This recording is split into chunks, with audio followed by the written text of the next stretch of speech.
歡迎翻嚟花式特攝，我唔係阿花，我都唔係 Quinton，咦係喎，咁 Quinton 喺邊啊喺嗰度咯。 ？Hello，咁阿花咧？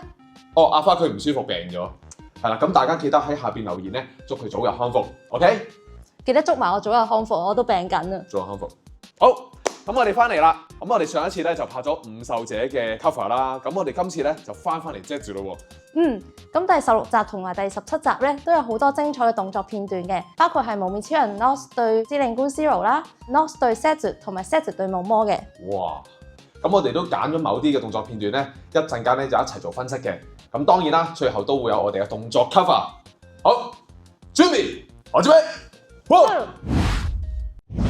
首先就由第16集開始講起啦。呢一集係司令官 Zero 第一次落場戰鬥，佢同 Nox 打嘅時候都見到佢嘅動作好乾淨利落，從兩個地方都顯示到 Zero 係以策略取勝嘅，就好似呢個畫面咁啊，見到佢利用敵方嘅武器轉動 Capsule， 然後揮刀攻擊 Nox 嘅時候將佢嘅腰帶打走，令到 Nox 解除變身。咁特別講下呢下動作啊 ，Zero 用刀射開 Nox 嘅攻擊，再轉身做咗一下 Gilead 嘅動作係非常之流暢嘅。不過 Zero 只係贏咗一陣咋，因為當東莞 Nox 變身成為幪面超人 Nox 之後 ，Zero 就開始捱打，喺動作設計上都清楚表現出實力嘅高差。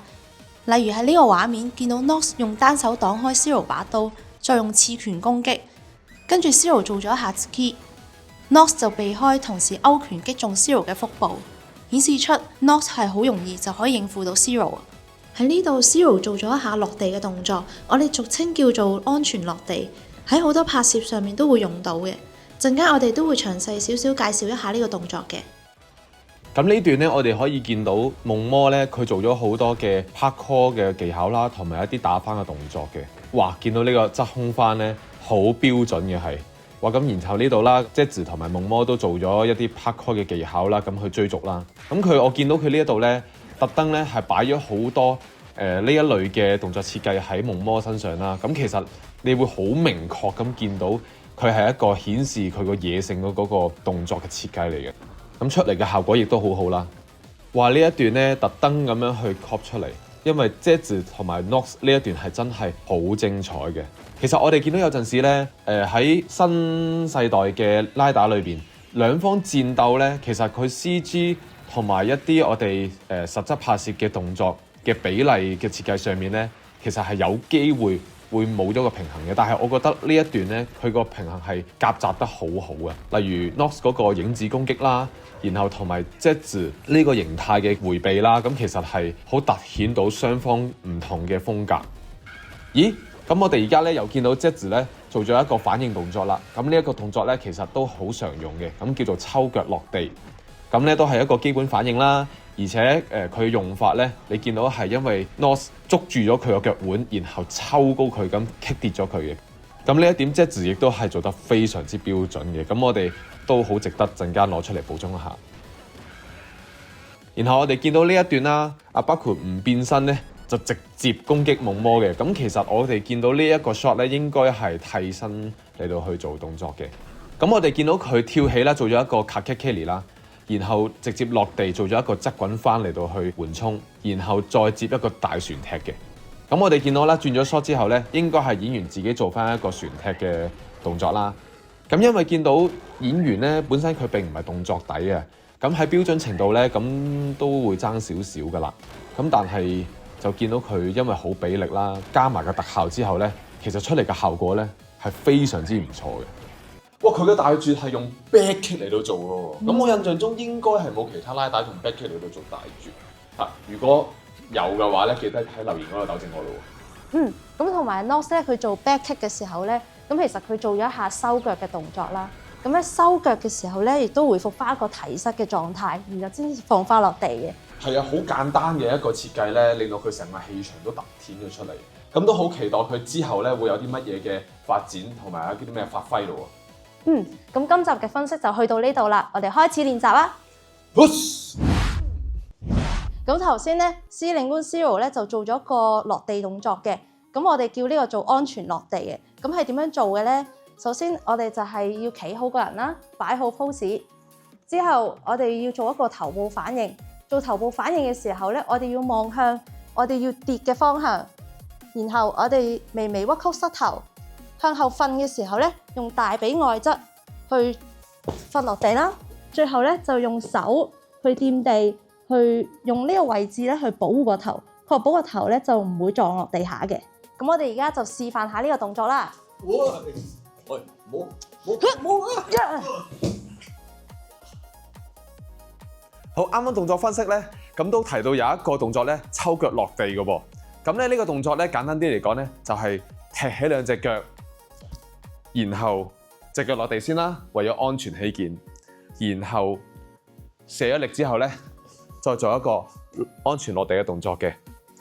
咁咧都有兩個要點啦。咁首先咧就係一定要確保係隻腳要落地先啦，咁先至可以好好咁樣去保護你嘅脊椎啊、腰啊呢啲咁嘅部分嘅。咁第二咧，為咗好睇咧，咁呢個動作咧要稍微少少挨後個身嘅，咁就會係嗰個擊中嘅嗰個效果就會更加突出啦。好，咁我哋而家就嚟試一下呢個動作啦。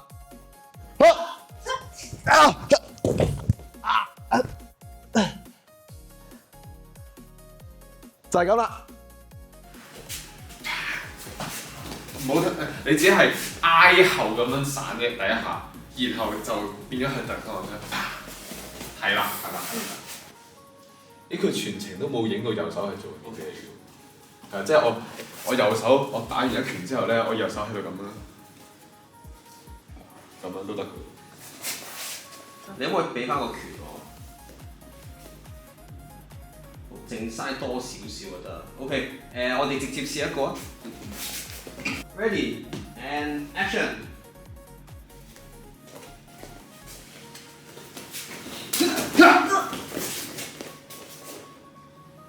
And action！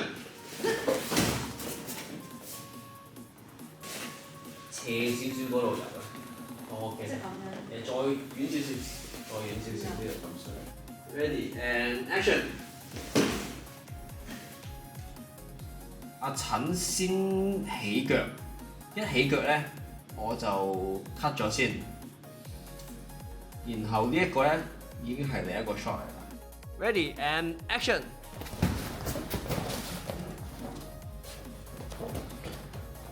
3、2、1。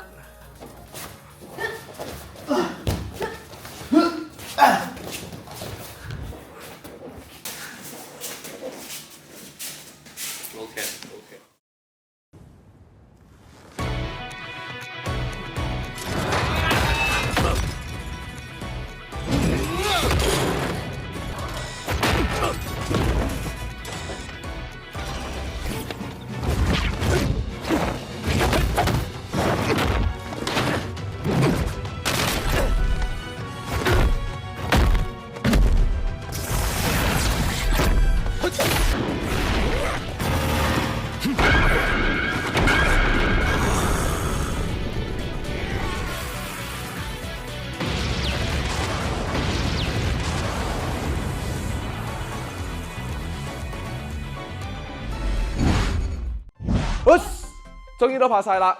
哇，咁我哋今集咧好獨特啊！我哋個體驗，因為係今次花式特攝第一次冇阿花喺度，係啦。咁但係我哋個過程都尚算順利嘅，係啦，比我哋想象中好。係喎，Daisy，你今集一人分析3個，有咩感想？係啊，今日咧第一次咧就做3個角色啊，又做司令官啦，又做 Setsu 同埋做夢魔啊。不過咧今日拍攝時間就比較短，咁所以都冇乜機會發揮到嗰個角色嘅演技啊。不過都非常之好玩嘅。嗱，唔緊要，我哋下次俾你一個人拍晒成集。OK， 咁我哋講住係咁多先。咁希望咧，我哋今集播出街嗰陣時咧，阿花同埋 Daisy 咧已經好翻晒，咁就非常好啦。好，咁我哋今集就完結啦。OK，気をつけ，嚟。お疲れ様でした。